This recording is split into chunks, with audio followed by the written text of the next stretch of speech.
Good morning, good afternoon, good evening, everyone. First of all, I would like to thank the EC Council for this invitation to speak. My name is Frankie Chiu, and I'm based in Singapore. So today I will share with you one of the ways, if not the recommended way, how an organization can meet the personal data protection requirements by leveraging on potentially already existed functions in the organization. So let's begin by going through the typical personal data protection requirements. As you can see on the slide, first of all, the roles and responsibilities within the organizations, and then followed by the identification and recording of personal data usage. And then the third, risk assessment and treatment, and then followed by the training and awareness. In my past organizations I worked for and the current organization, I have been using the British Standard 10012 as a guidelines. Last year, the ISO 27701 was issued. I have been looking into that as well, but I've not formally adopted ISO 27701 into my framework. The 2017 versions of British Standard has been aligned with the EU's GDPR. Hence, if you look at requirement 5 to requirement 10 on my slide, they are similar to the GDPR's data protection principles. And last but not least, the requirement to respect the rights of the data subjects, which later on I will share with you if you're not familiar. What are the rights of the data subjects that commonly being observed? And you might also be realized that security per se is just one of the list of requirements in the personal data protection. Now I live in Singapore, and in Singapore, most of data protection officers that I meet in the association were mostly lawyers. So they often ask me a classic question: why is it so difficult for many to comply with the data privacy law? In Singapore, our data privacy law is known as the PDPA, Personal Data Protection Act, which was enacted in 2012. My answer to such a classic question is because data in the company has become like the blood in our body.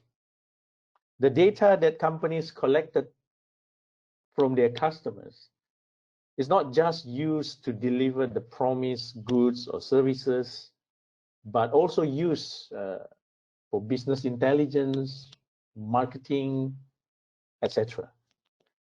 Even for the delivery of goods and services, nowadays, many companies are leveraging on the ecosystem, and hence there are a lot of data being distributed, shared, transferred, whatever you may call it. A good example in today's pandemic of COVID-19, governments around the world are issuing contact tracing apps. However, there are privacy fears surrounding the data sharing.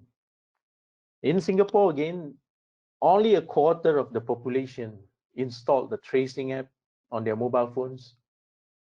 And according to the media reports, privacy concerns were one of the reasons cited by the public as to why they had not downloaded the app.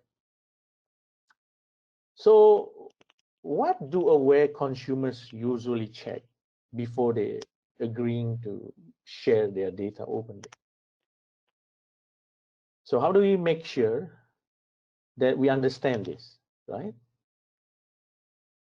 First, normally it's about trust in who is storing the data. Most of consumers really think a lot about trust. Second, transparency on what data is collected. So the the tracing app, for example, might be showing certain things on the user interface, but people was asking, is that all what is actually collected from my devices, for example? And thirdly, whether the consent withdrawal or the opting out is possible when it's needed. Now, how do you make sure that the data sharing is safe for the data subjects? How do we in charge of the data? I know some companies that have in recent years set up a separate or a dedicated data security or data security and privacy function on top of the existing information security function. Well, this is not bad at all if the organization has so much budget to invest. Today, I would like to share with you my own experience on how the information security function and the data governance function in an organization could actually work well together if the data governance function exists. Look, it might be called differently in your organization. So what is data governance? Many organizations define data governance as an overall management of availability, relevancy, usability, integrity, and security of the data in that company, in that enterprise, based on the internal data standards and policy that also control the data usage.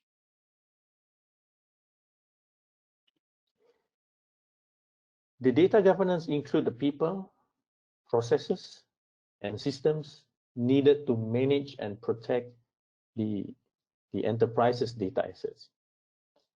Hence, you could see on my slide the ingredients, the outline of the data governance framework should have those things in minimum or at minimum. Not all countries with the data privacy law will require a data protection officer, or in short, DPO, mandatorily.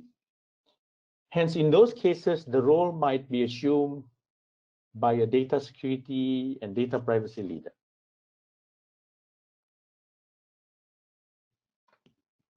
Now, on this slide, I put together the personal data protection requirements from the earlier slide, the data governance framework from the earlier slide, and the information security management system, which is typically established based on ISO 27000.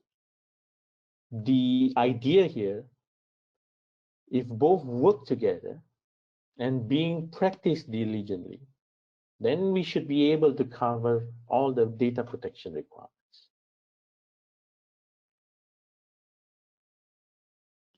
Now let's talk about the people.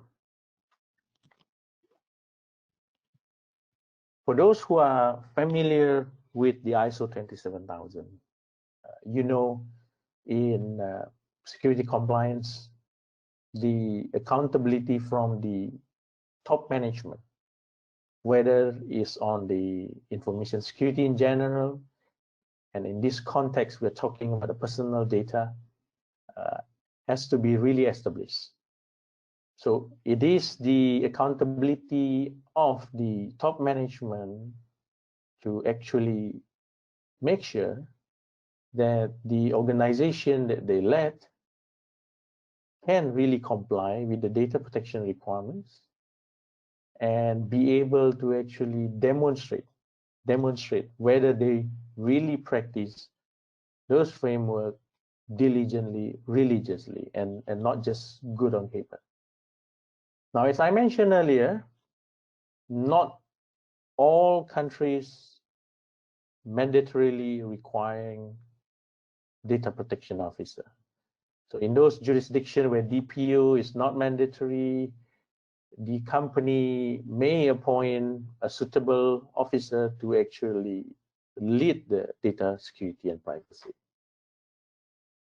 Now, what is suggested in this proposed framework is to have a group of people, a group of concerned people, a group of subject matter experts to come together to form a work group to assist the data protection officer in his or her, day-to-day function.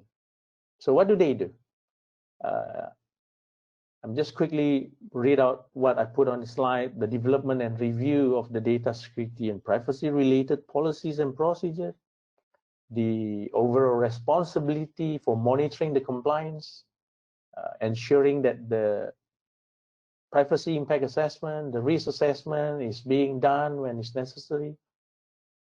When the local or national laws require notification of some events to the supervisory authority or the privacy commissioner, that should be done. Training and ongoing awareness.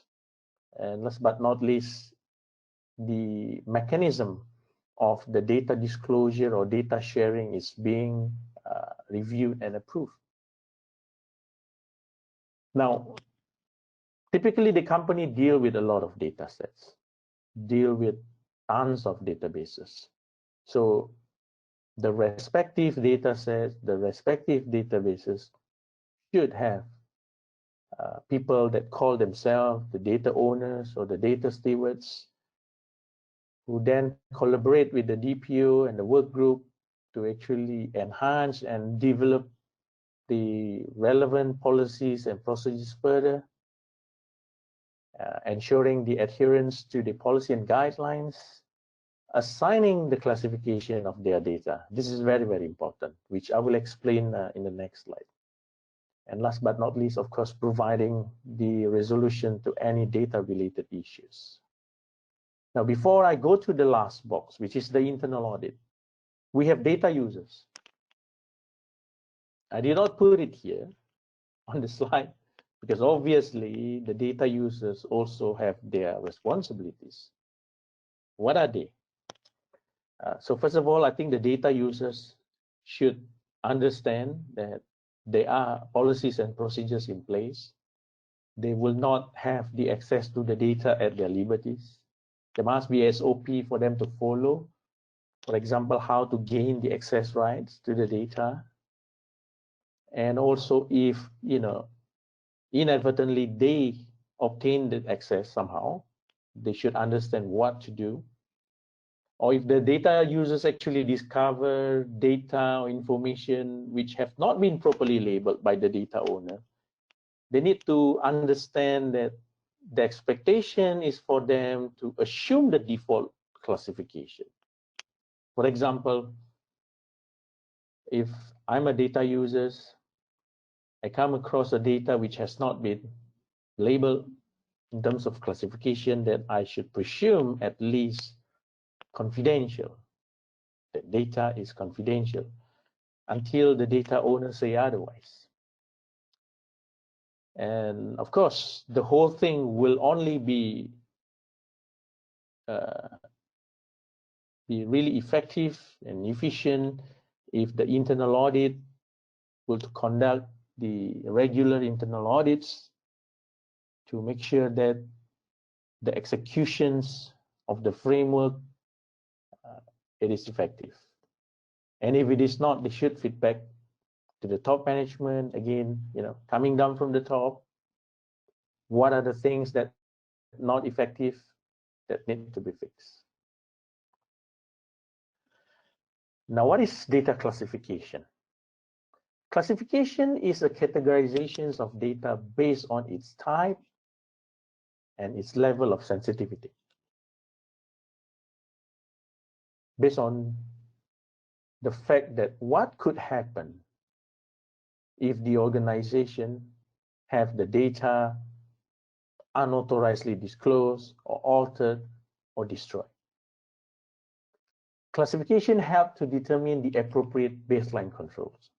So again, the whole thing, the whole framework will not work if the basic things called classification is not really executed properly, because that's what determines the baseline security controls.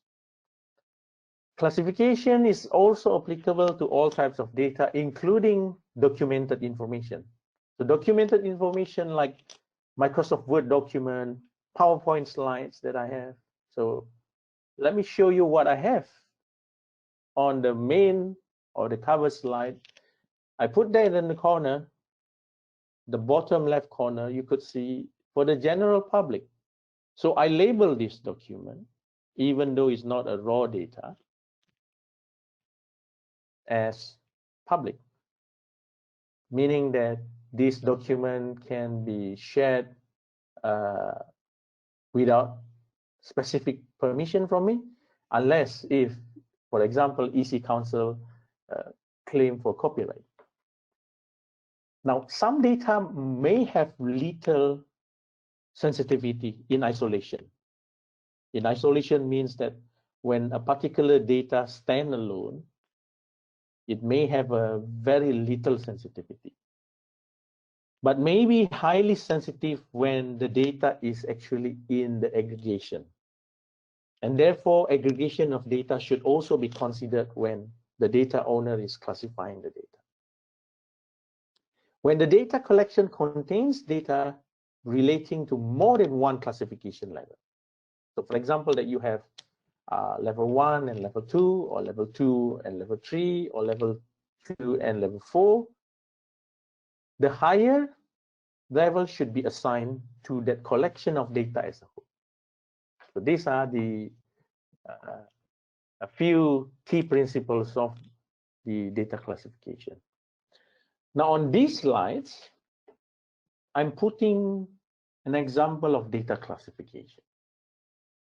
Now you don't have to follow this, but this is what I practice in many organizations. Vertically, you could see there's a type of data. I classify them or group them into customer data, service data, company data. And then horizontally, from left to the right, you could see the level of sensitivity from level 1 for the general public, level 2 for the internal. Internal means that that data can move freely, the information can move freely within the organization or group of companies. And then level 3, confidential, and last column will be level 4 for restricted or secret or strictly confidential data, you know, whatever people like to call it. And I put some examples as well to help you to understand what's the difference. And even if the table like this exists in my organization, this kind of table will only serve as a guideline. The final call, eventually, whether a particular field or column in a database table to be labeled as level 2 or level 3 resides with the data owner. So the data owner has the ultimate responsibility to actually label the data. Now let's talk about data integrity.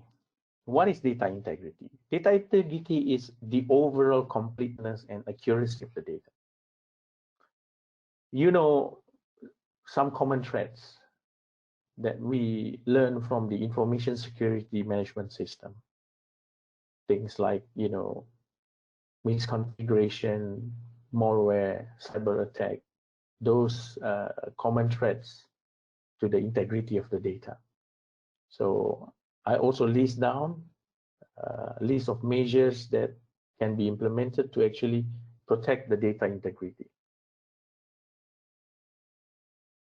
And still within the topic of data integrity, there might be situations where your local or national law will require you to respect the rights of data subject. The data subjects are natural person. They can be your customers. They can be your I don't know, other than customers, probably individuals that dealing with the company. And they have the rights given by the legislation.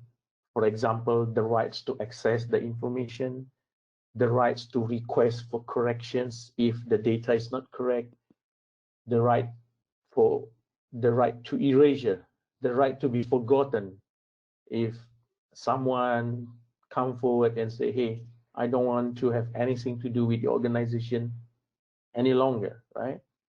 Or GDPR like the right to data portability. So we need to have the procedures to actually say, how are we going to respond to the requests from the data subjects should they arise?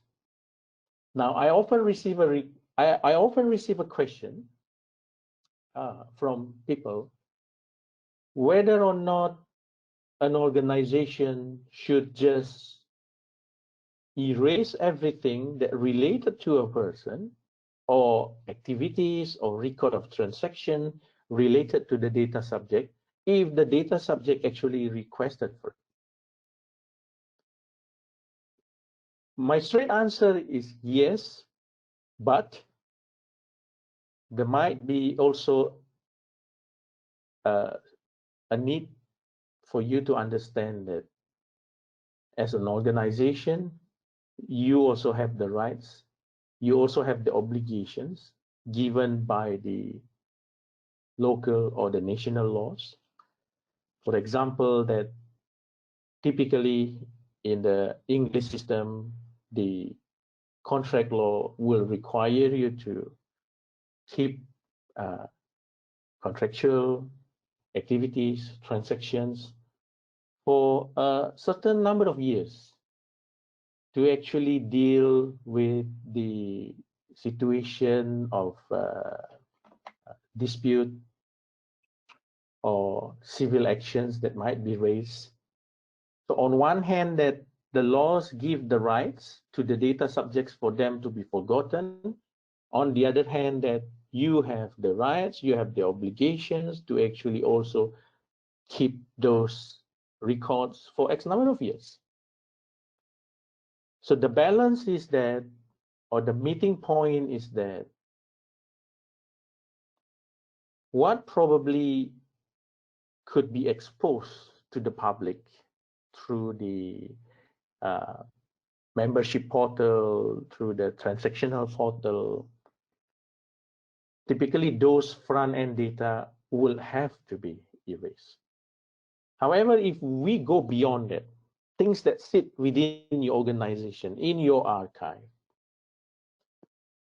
in your data warehouse, for example, those data, you still have the rights or obligation to actually preserve them.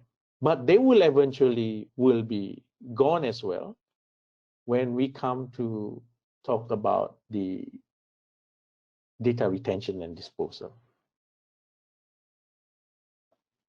Now, this is the typical data lifecycle, okay, that have to be part of the data governance framework, starting from the data collection.